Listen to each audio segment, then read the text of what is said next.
Hello everyone, আসসালামু আলাইকুম। Welcome back to my channel. তো বন্ধুরা, আবারও নতুন একটি এপিসোডে সবাইকে স্বাগতম জানাচ্ছি। আমার আজকের রেসিপি হয়েছে দুর্দান্ত স্বাদে তেলাপিয়া মাছের ভুনা। তো চলুন রেসিপি শুরু করি। তো বন্ধুরা, এই তো এখানে আমি একটা তেলাপিয়া মাছ ধুয়ে কেটে পরিষ্কার করে নিয়েছি। আর এখন কিন্তু স্বাদ মতো লবণ হলুদ দিয়ে মাখিয়ে নিচ্ছি মাছটা আগে থেকেই। আর অবশ্যই কিন্তু মাছটা আগে থেকে ম্যারিনেট করে নিতে হবে, তাহলে খুব ভালো করে মাছের গায়ে লবণটা বিঝে। আর এই তো এখানে পেঁয়াজ কেটে নিয়েছি, 2টা টমেটো কেটে নিয়েছি, আর এখানে কিন্তু এক টুকরো লেবু নিয়েছি, কিছুটা কাঁচামরিচ আর একটা শসা গ্রেট করে নিয়েছি। আর এখন কিন্তু এখানে নিয়েছি দারচিনি, জিরা আর সাথে নিয়েছি ধনিয়া। এগুলো কিন্তু এখন আমি একটু ভেজে নিলাম আর এটা গুঁড়ো করে তারপর দিয়ে দিব। এখন কিন্তু চুলায় আবার প্যানের মধ্যে দিয়ে দিচ্ছি পর্যাপ্ত পরিমাণ তেল। তো তারপর কিন্তু এখানে মাছগুলো আমি ফ্রাই করে নিব একদম কড়া করে।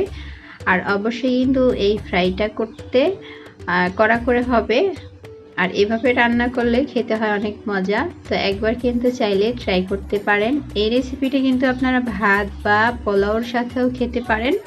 তো এখানে কিন্তু আরেকটা প্যানের মধ্যে আমি পর্যাপ্ত পরিমাণ তেল দিয়ে দিচ্ছি বেশ কিছু পেঁয়াজ কুচি। যেহেতু এটা আমি ভুনা করব, তাই পেঁয়াজের পরিমাণটা কিন্তু অবশ্যই বাড়িয়ে দিতে হবে। এখানে পেঁয়াজটা বেরেস্তা করার পর কিন্তু আমি দিয়ে দিচ্ছি আদা রসুনের পেস্ট 1 টেবিল চামচ পরিমাণ, আর খুব ভালো করে কষিয়ে দিয়ে দিচ্ছি সামান্য পরিমাণ পানি। তারপর কিন্তু হলুদ গুঁড়ো 1 চামচ আর হাফ চামচ মরিচ গুঁড়ো দিয়ে দিলাম। এখন খুব ভালো করে আমি মশলাটা কষিয়ে নেওয়ার পর কিন্তু দিয়ে দিচ্ছি কেটে রাখা টমেটোর কুচি। আর এরপর খুব ভালো করে নেড়েচেড়ে কষিয়ে নিলাম। আর এখানে কিন্তু সামান্য পরিমাণ পানি অ্যাড করেছি, খুব ভালো করে টমেটোটা একটু সিদ্ধ হয়ে যায় যেন।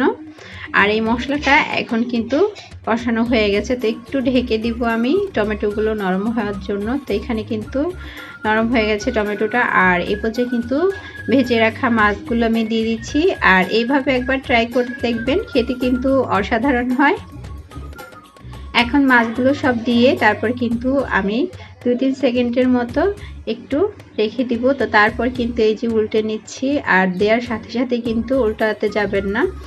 তো ওই পাশটা একটু হলে তারপর কিন্তু উল্টে নিব। তো এইভাবে, আর এটার মধ্যে কিন্তু কোনো একটা পানি অ্যাড করব না। তো এইভাবে রান্না করে নেব চুলার আঁচটা একটু কমিয়ে।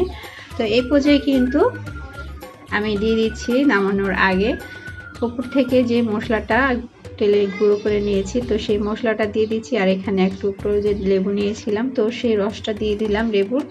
আর উপর থেকে দিয়ে দিচ্ছি শসা কুচি। তো তারপর কিন্তু একটু নেড়ে চেড়ে নেব উপর থেকে। তারপর কিন্তু আমি একটু ঢেকে দিব 2-3 সেকেন্ডের মতো একটু ঢেকে। তারপর কিন্তু এখন চুলা থেকে নামিয়ে নিচ্ছি। আর এই মাশাআল্লাহ, এই রেসিপিটা কিন্তু অনেক মজা হয়েছিল খেতে। চাইলে একবার ট্রাই করতে পারেন বাড়িতে।